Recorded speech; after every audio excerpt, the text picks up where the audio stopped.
Hello everyone, welcome to my YouTube channel Logic Medico. Today's topic for presentation is phonation or the speech, the mechanism of speech production. So what are the structures involved in this? So we'll see this in detail in this present video. So speech production basically involves four structures, mainly the expired air coming from the lungs. Lung is a storehouse of air for speech. Of course, it is involved in exchange of gases, which is the respiratory function of lung. For time being, I'm talking of speech production. So over there, it acts as a factory to push the air out of the lung across the larynx or the voice box. So vibrators, which is nothing but the vocal cords present within the larynx, vibrates. Resonator, which amplifies the sound waves coming out of the vibrators, are called as resonators. Last but not the least, articulators, which will articulate the words, different tone, pitch, accent of the words are coming from articulators.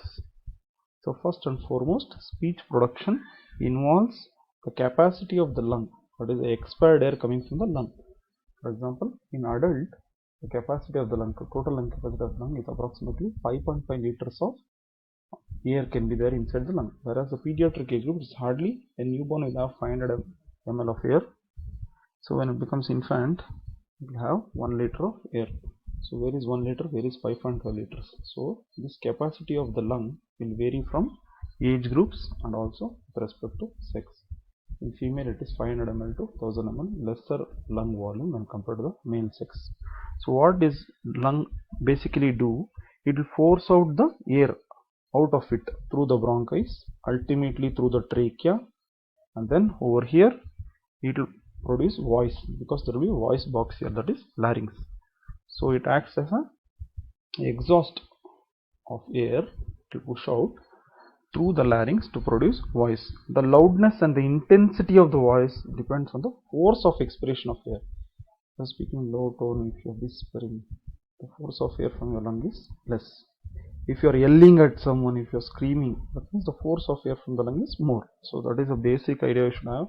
Why I am telling so much is, in case of lung disease person, there can be speech abnormalities as well. They can't speak continuously. So that idea you should have. Next up, second step in speech production is vibrators. We all know that within the larynx or the voice box, which is approximately 5 centimeters in length, there are two shelf-like projections which are called as vocal cords covered by mucous membrane called as vocal folds. They vibrate. The airflow which is happening from the bottom of the lung outside, before it is going outside, it will vibrate. These things will vibrate. The vocal cords will vibrate. So these vibrations are later carried out of the larynx. So vibrators are nothing but vocal cord. So the expired air is caused to be vibrated by the vocal cord. The pitch of the voice depends upon the rate of vibration. So what is this pitch?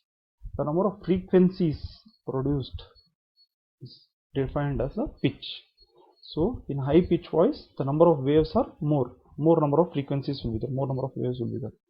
In low pitch voice, number of frequency will be less. So that is the pitch or the quality of voice depends on the vocal cord. Vowels are the A, E, I, O, U. These are called as vocal consonants, or those sounds which are produced by the vocal cords only. Okay, they will not be modified later. The vowels. Okay, they are produced within the larynx. Next up is the third component, that is nothing but the resonators. When the column of air comes out of the vocal cord from here up to it's coming out of the mouth, between this area and this area, it can get resonated between the vocal cords and between the mouth, just outside the lips. So between these areas, whatever is coming, can you note this? This is a pharynx. Okay, this is the epiglottis. This is the oropharynx. So soft palate. This one. This is a soft palate. This is a tongue, oral cavity, nasal cavity, and paranasal air sinuses. All these acts as a resonator. So whatever structures are there between the vocal cords and the lips will act as a resonator. Of course, what does it do? It will alter the quality of sound. So the quality of sound depends upon the resonators. For example, I am speaking from that time. This is my quality of voice, normal speech. Okay, now if at all I have got a nose block, my speech changes to this one.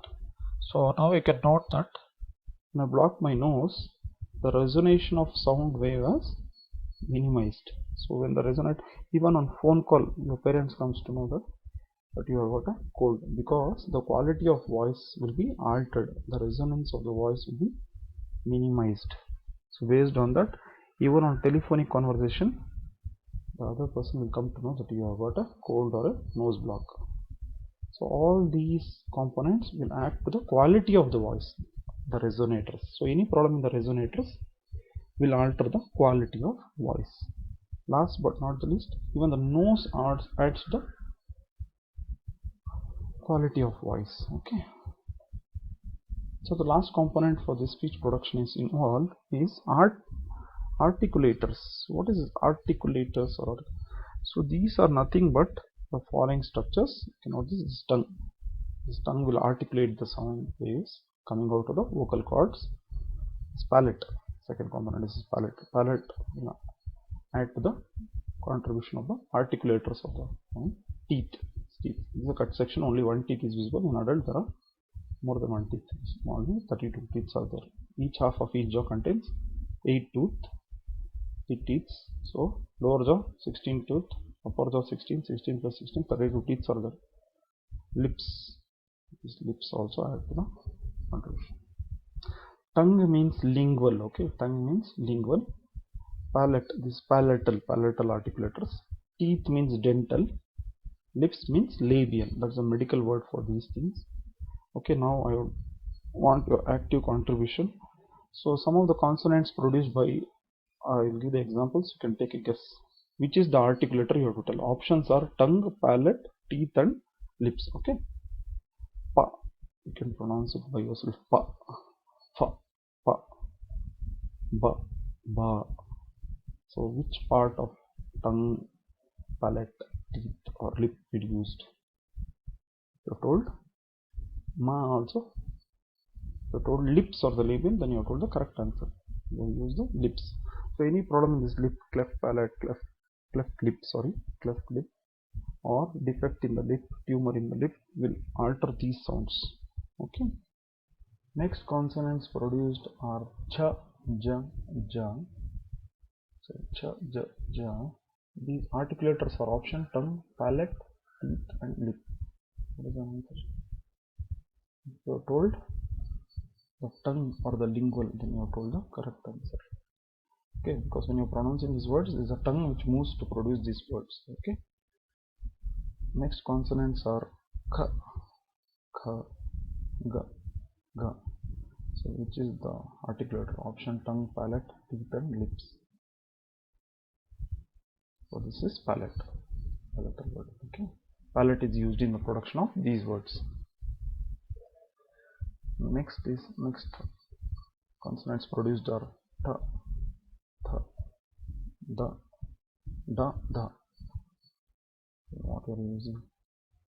This, try these words by yourself, will know. This tongue will go and touch the teeth.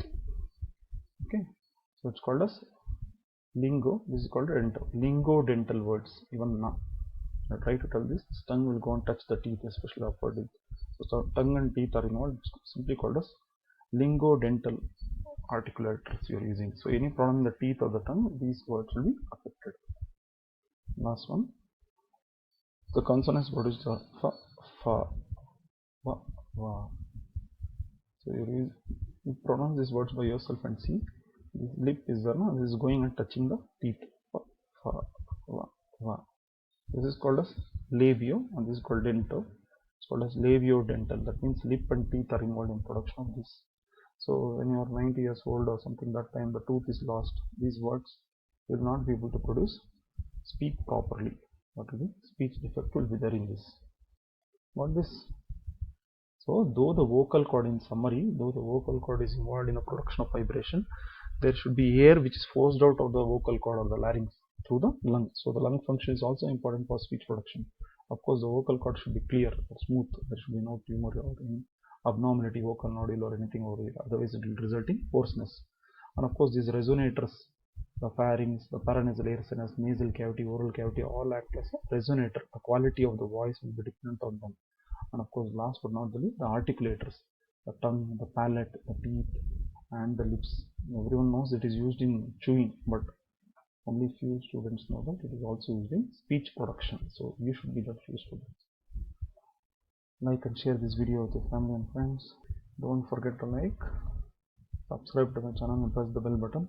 Share this video with everyone. Thank you.